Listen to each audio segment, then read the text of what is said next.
And good afternoon, everybody. Welcome to FSU Coach Live. My name is Tim Baghurst, and I'm joined today by Nick Dodson. Nick, happy birthday. I can't believe you're doing this on your birthday. I do really appreciate it. If you wouldn't mind, just give everybody a little bit of background about where you came from, how you got to where you are today, and what you're doing. So I'm originally from Thomasville, Georgia, just north of Tallahassee. So I've been a South Georgia boy my whole life, and definitely a Seminole fan. Cool fact: Charlie Ward Jr., Heisman Trophy winner, went to my high school.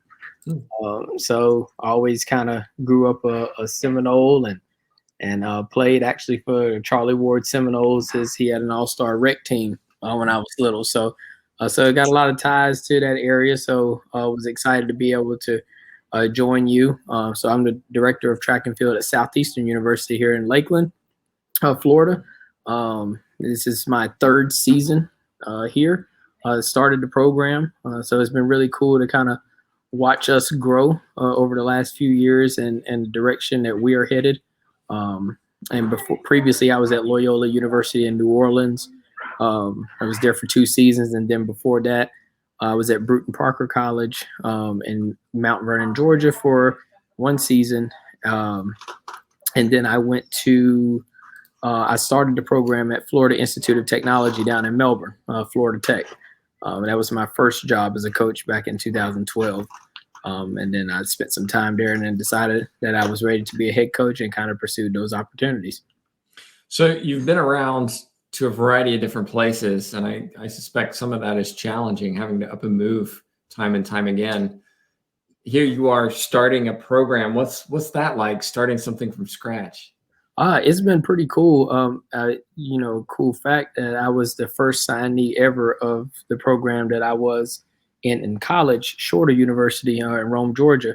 That program was started from scratch, and I was the first signee of that program. And so it was pretty cool. The head coach, Scott Bird, who's also my mentor, recruited me pretty heavy and wanted me to be able to come in. And he talked about building a program around me and et cetera, but we didn't even have anything, not a T-shirt with our name on it or nothing. And so it was kind of cool to kind of see that process of how he did it. And then we went on to win the national championship indoors and outdoors within our 5th year as a program. So we went from not having anything to, winning a national championship. And so whenever I saw that Southeastern was in that same position, they were looking to start a program, I was kind of up for the challenge because I saw both the good and the bad of being an athlete in a startup program. And I was kind of up for the challenge to see how I would be able to do that as a coach. It definitely is a challenge. And I can't imagine some of the things that you've had to go through in order to build this program. I suspect that recruiting was initially a challenge, right? Hey, come to a program that doesn't really exist. We're starting from nothing. Maybe you get a T-shirt kind of thing. How do you then build a program? And you are very successful, in case people don't know.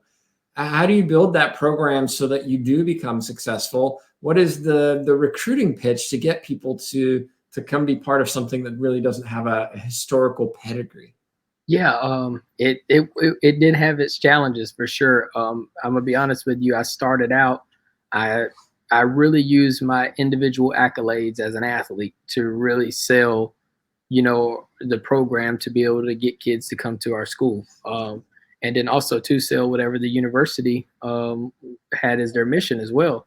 But we got a lot of kids that had a chip on their shoulders and wanted to kind of prove themselves, and so. They didn't have a lot of offers. And so, if you didn't have a lot of offers and we feel that you have that potential, here's an opportunity for you to display your talents and show that you can be able to run at the next level, jump, throw.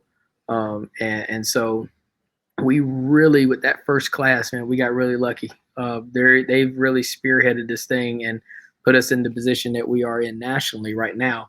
But it started with the administration. I had a really good athletic director who's been extremely supportive of our programs, all the way up to the vice president and the president of the university.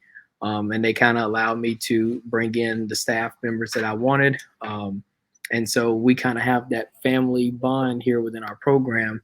And we just kind of built it off relationships. And next thing you know, we just started getting kids. They said, hey, you don't want to take a crack at it, give it a shot. And it's worked out. And so now recruiting hasn't been as tough for us at all.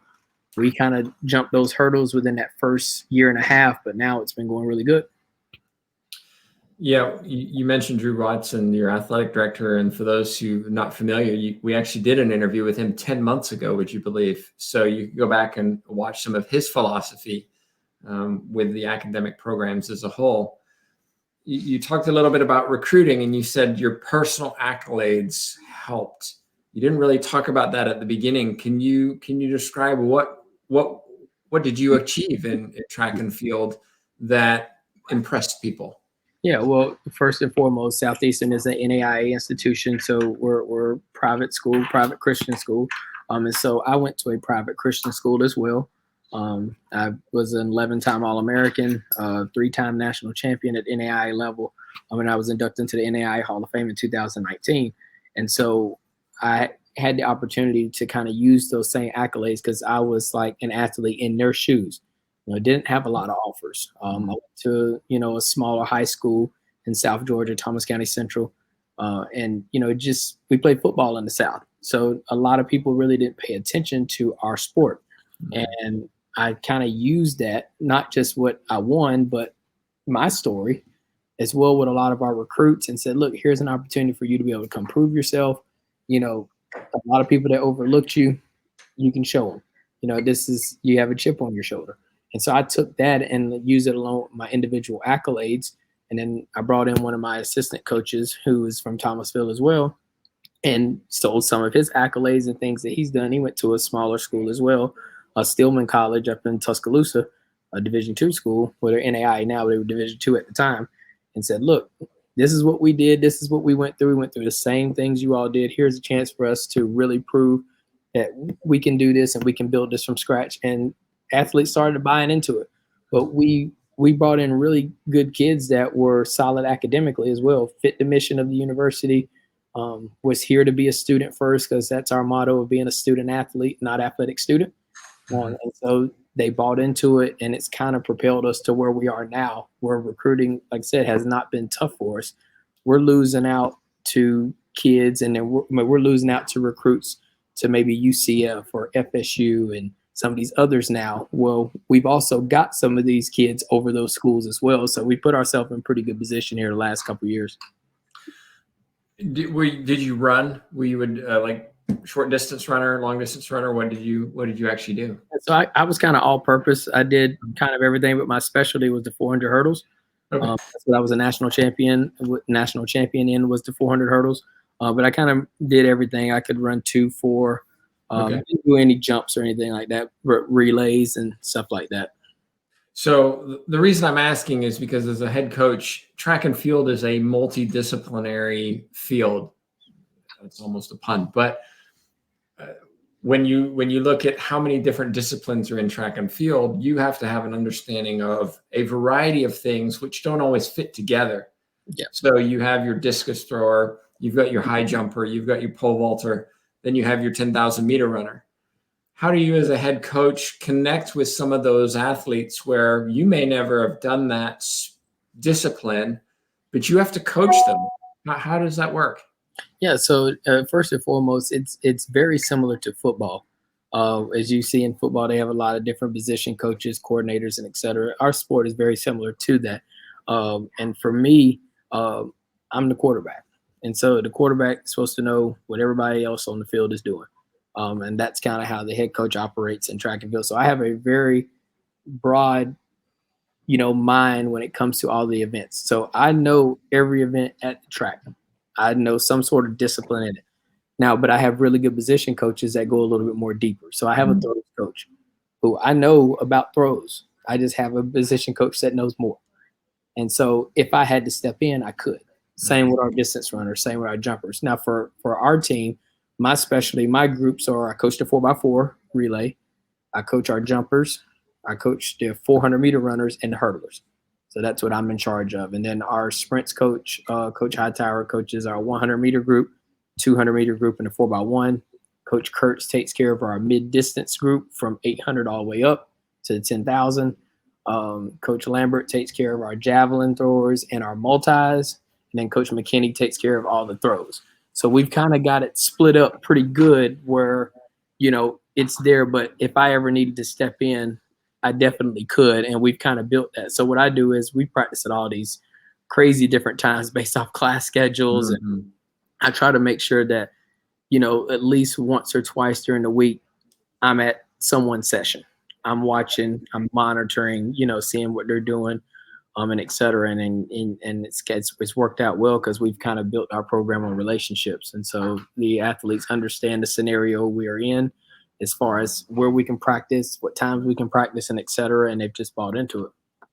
So how many total athletes do you have in your program? So we have total, our distance runners, everybody combined, we're in that 75, 77 range. Wow. So we're pretty stacked. So when we went to the conference championships, February 6th, our indoor conference championships, we took 68. So we needed a 55 passenger bus and a 15 passenger van. Wow. So we rolled up there pretty deep. And that's because we want to be a complete program too. So when you think about Southeastern, I don't want people to say, well, that's a sprint school or that's a hurdle school or oh, they're just good for distance. When they look at us, we have a wide range. I want us to be versatile in every one of our events. Hopefully we're 2 to 3 deep in every one of the events because that's how you make a run at the national championships is having versatility across the board. You can be able to throw, jump, sprint, hurdle. And so that's kind of been our philosophy within our program. We want to be known as complete. And if you're watching, by the way, and have a question for Nick, just put it in your chat box and we'll be sure to get it to him. Yeah, you have a big team, right? It's very deep. And as soon as you mentioned that, I thought, what about those athletes who maybe aren't the ones who are going to be called up to represent your school first? Yeah. How do you make sure that they're motivated, that they're still training, ready to step in if need be, when they know, what, I may never even see the track this year in a real competition? Yeah. So me, I'm a family guy. That's kind of how I am within our programs. And so we have our kids, you're going to have your top tier kids. You're going to have, we call them our dogs. We know which ones that are going to make a run at national championships for us. We know which ones are going to be your All-Americans or the ones that are going to score for you. But then you also have your they call them your developmental kids. I don't really call them that. That's what they call them when you go to certain meets and all of that stuff. Those kids there, we try to make sure that we're able to get them to competitions. We've set out when we make our schedule, we make sure that those kids are getting 3 to 4 to maybe 5 meets for the year because they put in just as much work as everybody else. And also too, we want to retain those kids. Retention is huge for me in our program because I want to be able to retain those kids so we have a high graduation rate within our program. Mm-hmm. Ultimately, we want them to get their degree.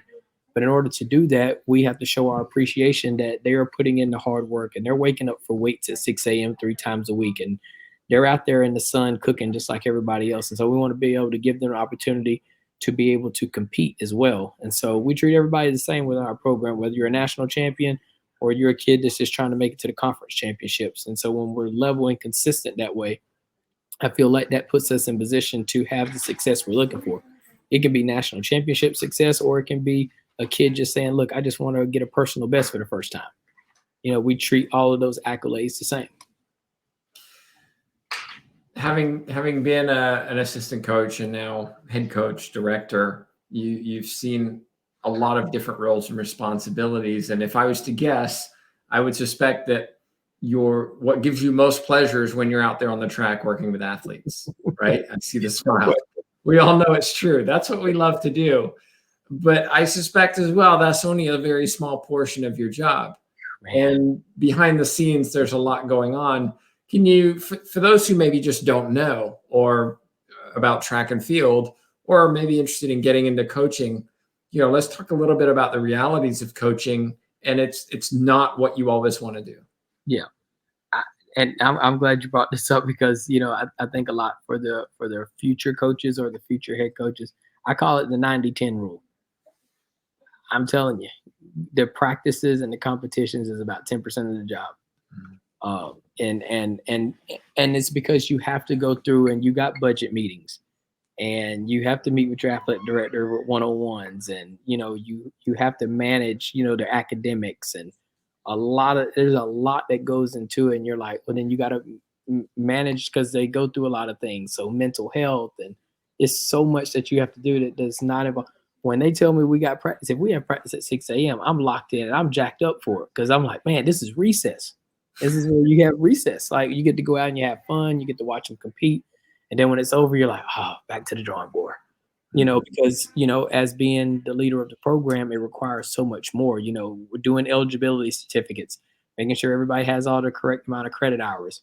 Also managing their hours to make sure they're on track towards graduation within their degree. If a kid wants to withdraw a dropper class, we got to make sure we don't go under full time. It's just so much that goes into it outside of practice and competition.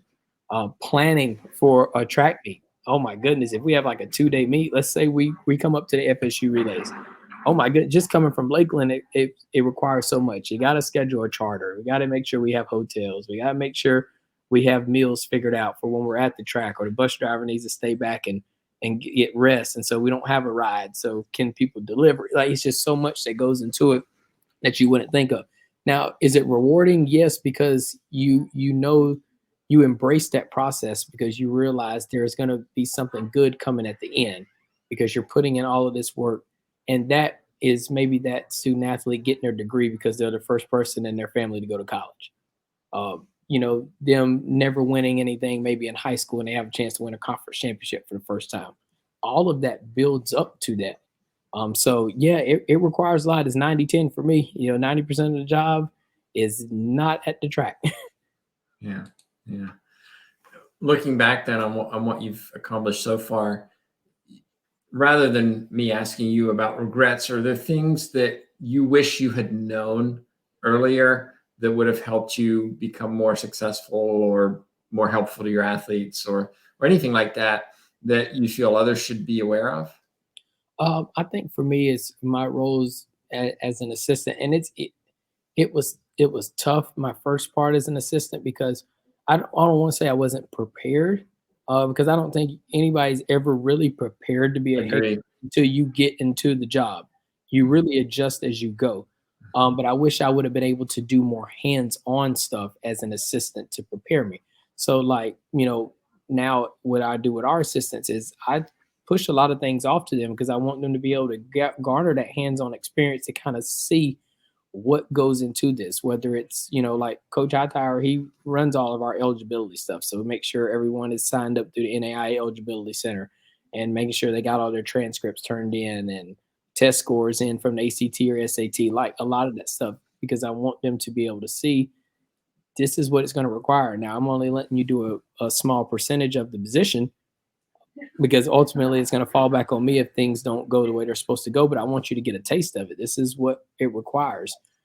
I wish I would have been able to get more of that as an assistant. And so that's why I have pushed more roles off to my assistant coaches, so that if they ever decide they want to be a head coach, they feel comfortable, not prepared, comfortable to go in that environment to make the adjustments needed to be successful. Because ultimately, as we all have a vision as coaches, my personality is much different from some of my assistants. I'm always Sure. energy and on 10, ready to go. That has nothing to do with that preparation period as far as, doing things as the head coach. So they're going to adjust as they go based off their energy level, based off their vision for the program. So I just want them to have some sort of an idea. And I wish I would have got more of that as an assistant. Hmm. How then do you choose your assistants? Because there can be challenges, right? You want, clearly you're in an area where maybe you can't offer them the massive salaries to get the person you really want. No, not saying you don't have those. Of course, Yeah. you understand what I'm saying here. But at the same time, you want to get somebody that fits within your culture, that has the same philosophies. And when you're talking about specialist disciplines, discus, javelin, things like that, you're not exactly finding these coaches everywhere because it's a very small group of people. So how do you find those coaches? How do you get them to come into your program? And how do you make sure that you get somebody that fits within your own culture? Yeah. So for me, and it really depends on, your athletic director and their direction as well Mhm. as what they're Good looking point. in their vision in the athletic department. I know for me, when I got ready to start this thing, I asked our athletic director, I already knew who I wanted. And he was supportive of that, but he also wanted to be able to meet them and make sure that they were on board with his vision for the athletic department and et cetera.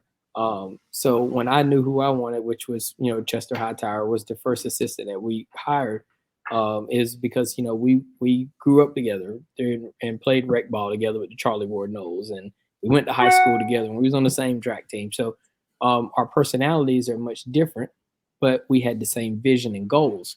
And so I felt that if I was able to build a program from scratch around someone I know, um, I felt much more safe because I would have to teach him, but it would have been easier to teach in a more comfortable environment with someone that I knew. And so that helped me a whole lot. And then our other assistant coach, Coach Kurtz, he was the head cross country coach here at Southeastern before I got here. Now his personality is so much more different from mine. But we mesh very well together because we sat down and we talk about the goals and the things we do in our program. So there's a lot of things that I learned from him and what he does with his cross country program compared to the things that we do. Also, too, a lot of times, depending on the sport, a cross country athlete and just a track and field only athlete, they all come from different environments, different zip codes, and et cetera, different schooling, some public schools, some private schools. So they all come from different environments, and we have to mesh all of them together and adjust to a lot of the different personalities. So that means we have to get to know those athletes on a personal level and bond and develop relationships with them because they are all different. We have some in our program that come from 2-parent homes, no parent homes, single parent homes, so we're dad to a lot of the student athletes. And so that's what I mean. There's so much goes into being the head coach. You're mentoring, you're doing a whole lot because a lot of that they may not be getting at home, and sometimes they are. So yeah, me being able to build it around someone that I knew really helped out a whole lot because the teaching felt easy. I was explaining things to them, but I knew what his vision and goals were, and then it just trickled down to the rest of the assistants. What would you say is the hardest thing about your job? Let's see, the hardest thing about my job. I feel like I end up spending more time with my student athletes than I do my own kids. And that can be tough. And so having a heavy medium. So like now my first year here, because I was recruiting hard, the program had just started. When I tell you I was recruiting like night and day, I was recruiting night and day, and I had to stop. Like, so now when I go home after 6:30, I even try to leave my laptop at school. I put all that away, and that's family time. Give my opportunity of time to spend time with my kids, my wife, and et cetera. But a couple years ago, I wasn't doing that. And so I think that's what made the job tougher is because I found myself logging 14, 15-hour days because it's like I wake up, I do my job during the day, but I started the job before the job actually started. And then after the job ended, I still was doing the job when I got home. And sometimes we could allow that to get in the way, especially if I'm doing that in the fall where we're not traveling. And then we go into the season and I'm gone every weekend. So, a lot of times that will get in the way of what's really important, which is family and faith and things like that. I learned to be able to put that to the side or monitor it better so that I put things that I know that are important to me first. It's not the first time that I've heard that answer in terms of, the challenges of a coaching job. And it seems to affect family more than anything because it's what you want to do, but it's not necessarily what your family chose for them. The challenges you experience on a day-to-day basis, it's hard to turn off, right? Even if you leave your laptop at work, you're still thinking track and field when you're at home. Yeah. And, performances, good or bad, can affect mood, can affect how you feel, relationships with the athletes. One of the other things that we do see is that coaches get stressed.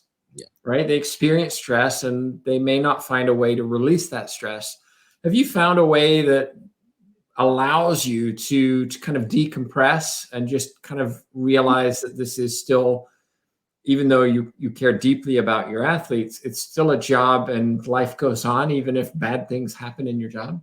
Yeah, and that's where fishing and golf comes in handy. Whether Okay. whether I'm keeping it in the fairway or not.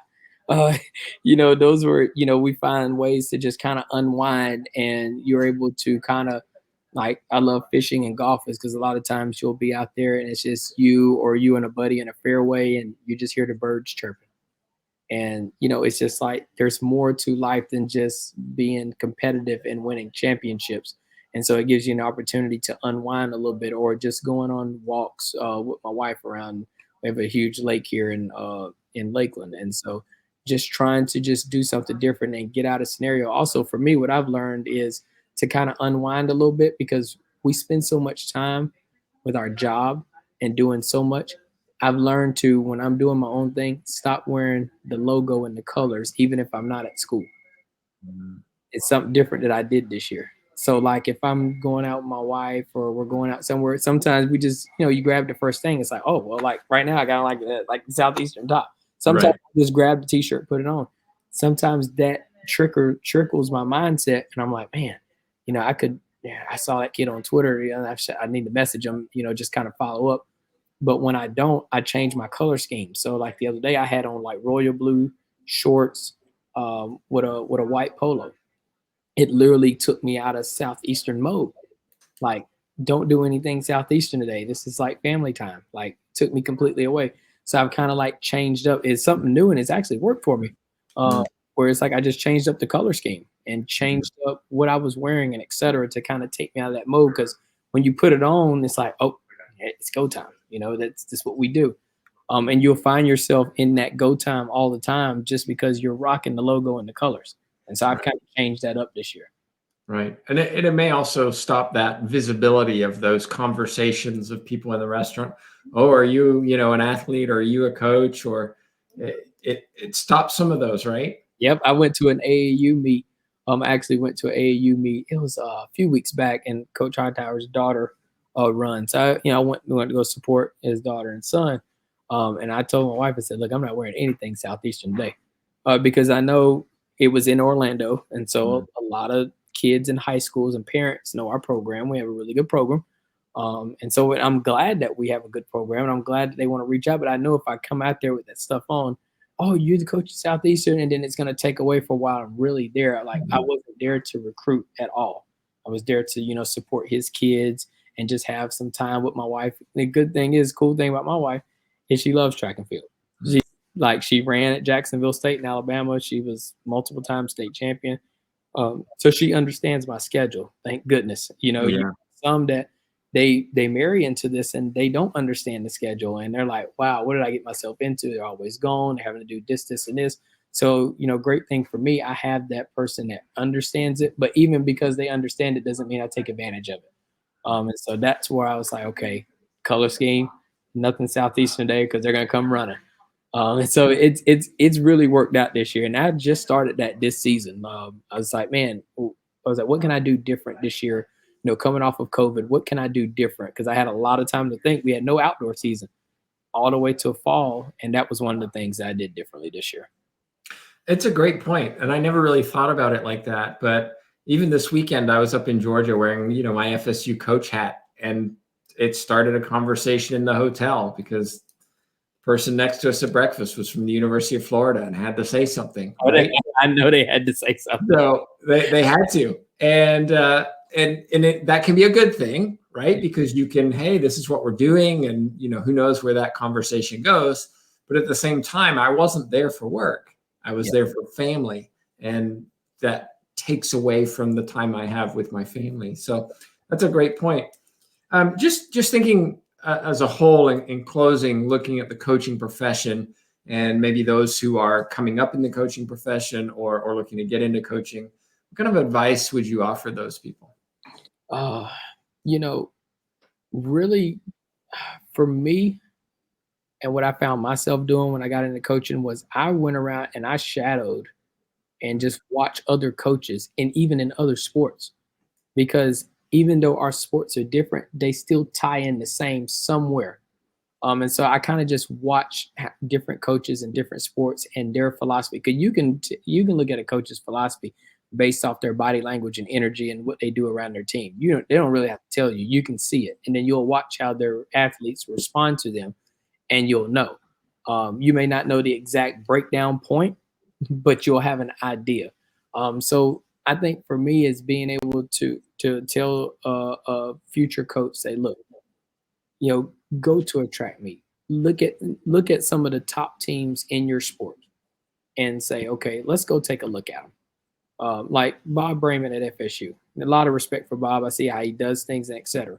I've watched him for years and looked at a lot of things that he does and say, I need to add that to the arsenal, but maybe just add some of my flavor to it. Right. That's the thing about this thing in coaching.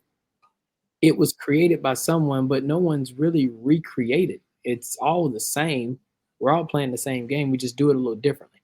And so you kind of take those things, add it to your arsenal, and then add your own flavor to it because you have your own direction and vision, for your program. So I think just being able to shadow and look at other coaches, especially that are really good, that are successful, in those particular sports, will kind of give you an idea and a grasp. Okay, where do I start?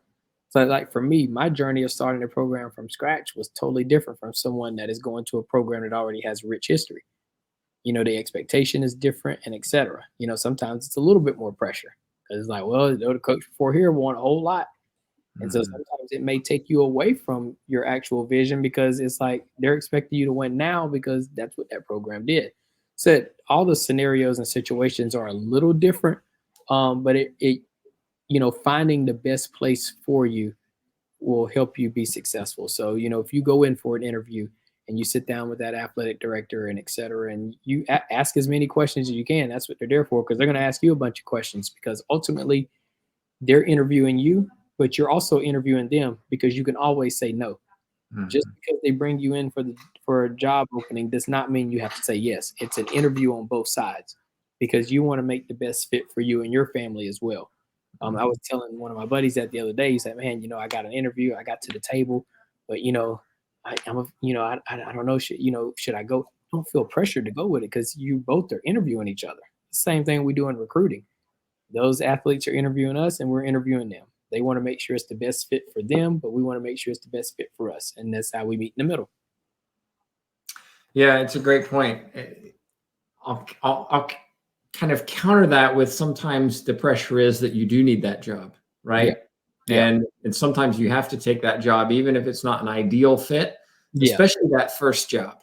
Oh, yeah. If you have that first job, then you can start thinking about finding a better fit. Yeah. So I think you and I have probably seen that situation before where, you know what, I got to feed my family.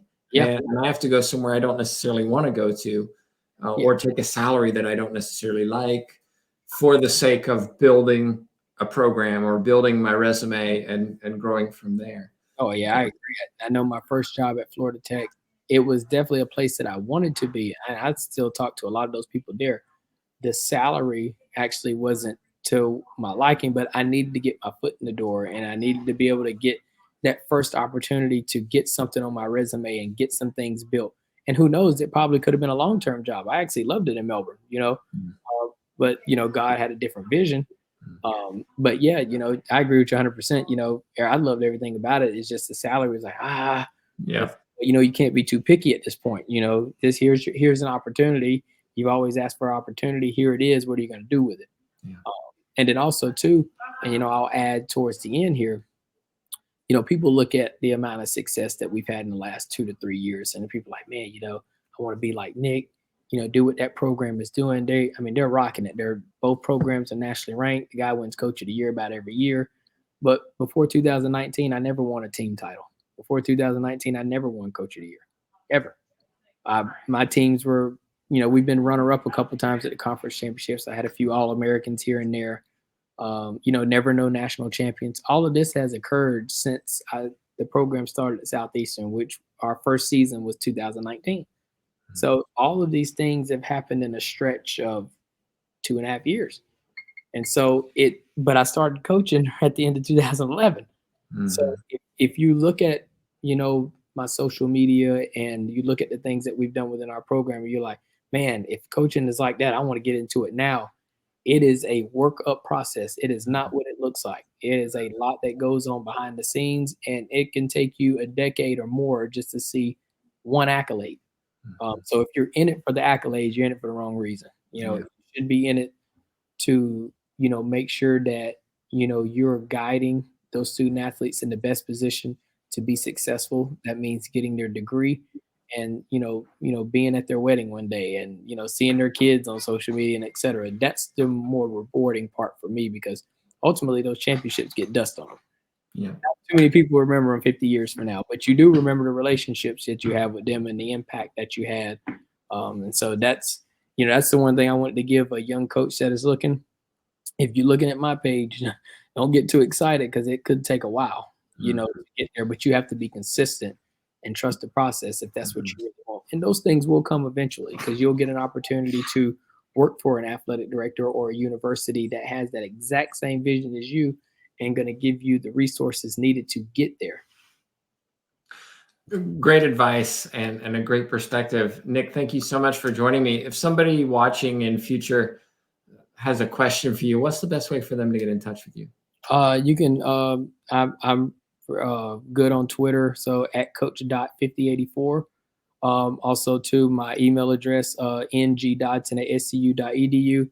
That'll be your two best ways. I'm also on Facebook as well, but you can definitely get in contact with me those two ways. And I'm always open to answering any questions. I love to network. I don't meet a stranger. So if you reach out to me, I'll reach back out. Cause at one point before I had the success I had, I used to try to reach out to other coaches and sometimes I didn't get a reply.